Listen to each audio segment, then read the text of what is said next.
मुसलमानों के दारुल खिलाफा यानी मुस्लिम दौर हुकूमत की राजधानी बगदाद में हर दूसरे दिन किसी न किसी दीनी मसले पर मुनाजरे होने लगे, यानी डिबेट होने लगी। जल्द ही वो वक्त भी आ गया जब एक साथ एक ही दिन बगदाद के 4 अलग अलग चौराहों पर अलग अलग मुनाजरे हो रहे थे।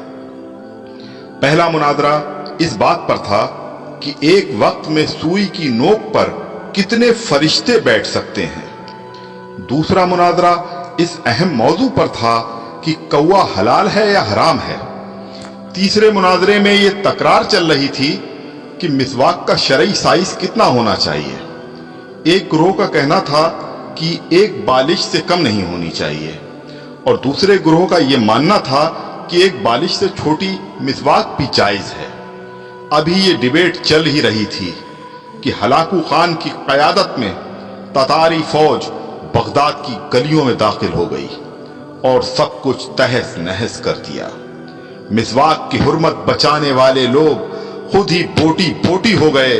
सुई की नोक पर फरिश्तों की गिनती करने वाले लोगों की खोपड़ियों की मीनारें बन गईं, जिन्हें गिनना भी मुमकिन नहीं था। कौवे के गोश्त पर बहस करने वालों के मुर्दा जिस्मों को कौवे नोच नोच कर खा रहे थे। आज हलाकू खान को बगदाद तबाह किए सैकड़ों बरस गुजर चुके हैं, मगर कसम ले लीजिए जो मुसलमानों ने तारीख से रत्ती बराबर भी सबक लिया हो।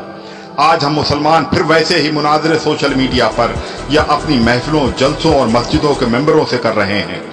दाढ़ी की लंबाई कितनी होनी चाहिए या फिर पायजामे की लंबाई टखनों से कितना ऊपर कितना नीचे शरई एतबार से होनी चाहिए। फिरके और मसलक के हमारे झंडा बरदार सिर्फ और सिर्फ अपने अपने फिरकों को जन्नत में ले जाने के दावे कर रहे हैं और दौरे हाजिर का हलाकू खान एक एक करके मुस्लिम मुल्कों को नेस्तनाबूद करता हुआ आगे बढ़ रहा है। अफगानिस्तान, लीबिया, इराक के बाद सीरियाई बच्चों की कटी फटी लाशों की गिनती करने वाला कोई नहीं है। बेगुनाहों की खोपड़ियों के मीनार फिर बनाए जा रहे हैं। आदम की नस्ल के नौजवानों, बूढ़े बुजुर्गों की लाशों को कौवे नोच नोच कर खा रहे हैं और हवा की बेटियां अपनी अस्मत बचाने के लिए उम्मत की चादर का कोना तलाश कर रही हैं। जी हां, और हम खामोशी से अपनी बारी आने का इंतजार कर रहे हैं।